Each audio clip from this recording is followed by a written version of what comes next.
Hello दोस्तों, स्वागत है आपका विनीजा में। आज की प्यारी सी सुबह की आप सभी को बधाई।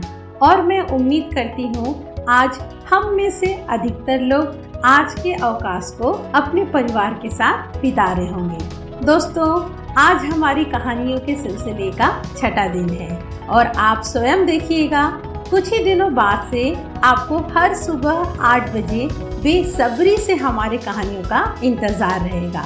जैसे सुबह की चाय के बगैर हमारा दिन अधूरा होता है या चाय लिए बगैर हम बेचैन से रहते हैं, सेम वैसी आपको हमारे कहानियों के बगैर भी अधूरापन लगेगा।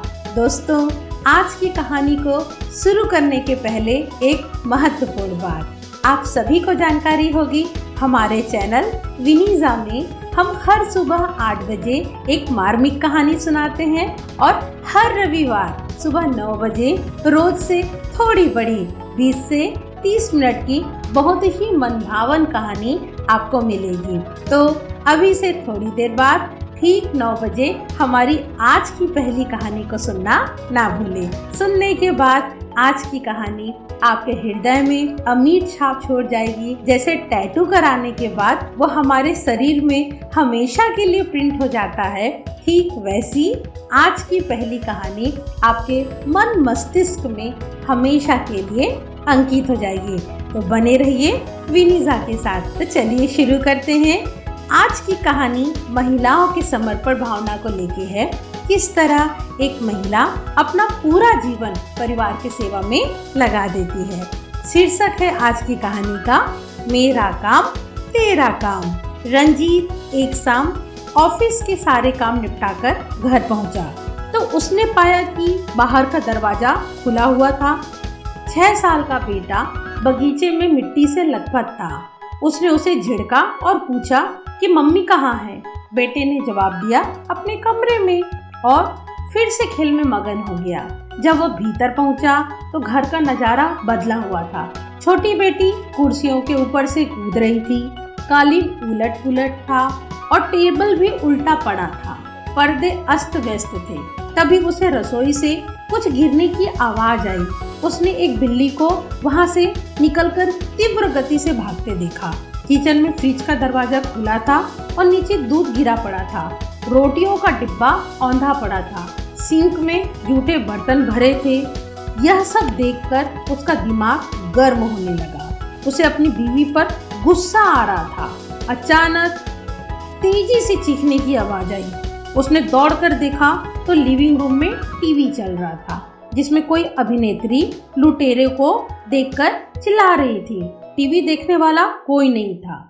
डरी हुई अभिनेत्री को देखकर उसके मन में पत्नी के प्रति नाराजगी गायब हो गई। अब उसका स्थान चिंता ने ले लिया। उसे लगा कि कहीं वह अचानक बीमार न पड़ गई हो या उसके साथ कोई अनहोनी ना हो गई हो।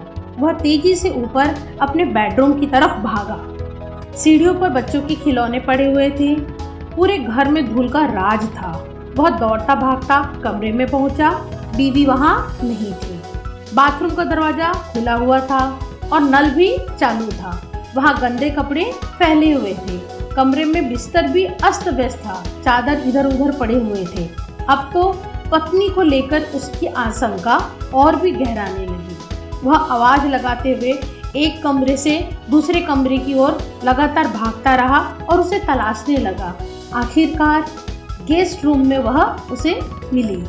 उसकी पत्नी बिस्तर पर अधलेटी सेब खाते हुए आराम से कोई पत्रिका पढ़ रही थी। यह देखकर उसका पारा 7वें आसमान पर चढ़ गया। उसने चिल्लाते हुए पूछा, यह सब क्या है? पत्नी ने उसे देखा और बड़े आराम से बोली, तुम रोज शाम को आते ही अपना ऑफिस पुराण लेकर बैठ जाते हो कि तुम्हें कितना काम करना पड़ता है, कितनी परेशानी झेलनी पड़ती है, और फिर तुम मेरे घर के कामों को हंसी में उड़ाते हुए पूछते हो कि आखिर तुम करती ही क्या हो। उस आदमी ने कहा, तो? पत्नी बोली, तो देख लो, आज मैंने कोई काम नहीं किया है।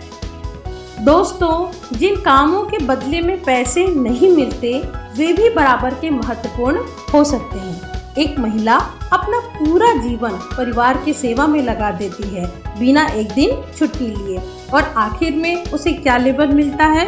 वो तो कुछ नहीं करती, वो तो गृहिणी है। She is not working, she is just a housewife. अगर आप भी सोचते हैं कि आपकी पत्नी या आपकी मम्मी दिन भर कुछ नहीं करती, घर पर ही तो रहती है, तो सिर्फ और सिर्फ 72 घंटे के लिए ही सही आप भी उनके कामों को करके देखिए, आपको पता चल जाएगा वो कितना काम करती हैं। दोस्तों, उम्मीद करती हूँ आज की कहानी आपको अच्छी लगी होगी और आपके चेहरे पे मुस्कुराहट भी लाई होगी। तो आपकी प्यार से स्माइल के लिए एक लाइक तो बनता ही है, और थोड़ी ही देर बाद 9 बजे संडे की हमारी पहली कहानी सुनना ना भूलें। आज की पहली कहानी निश्चित रूप से आपके स्वभाव में बदलाव लाएगी, और ये बदलाव आपकी जिंदगी में बदलाव लेके आएंगे। आपने हमें धैर्यपूर्वक यहाँ तक सुना और पसंद किया, उसके लिए विनीजा परिवार की ओर से धन्यवाद। और दोस्तों, डेली इसी तरह कहानियों के कारवां को बनाए रखने के लिए वीडियो को शेयर करें, हमें कमेंट करें, साथ ही चैनल को सब्सक्राइब करके बेल आइकन को जरूर दबाएं, ताकि जब भी कोई स्टोरी पोस्ट हो आपको इमीडिएटली उसका नोटिफिकेशन आ जाए। तो हमारे साथ बने रहने के लिए धन्यवाद। हमारी आज की पहली कहानी को सुनना ना भूलें, उसके सहभागी बने। धन्यवाद।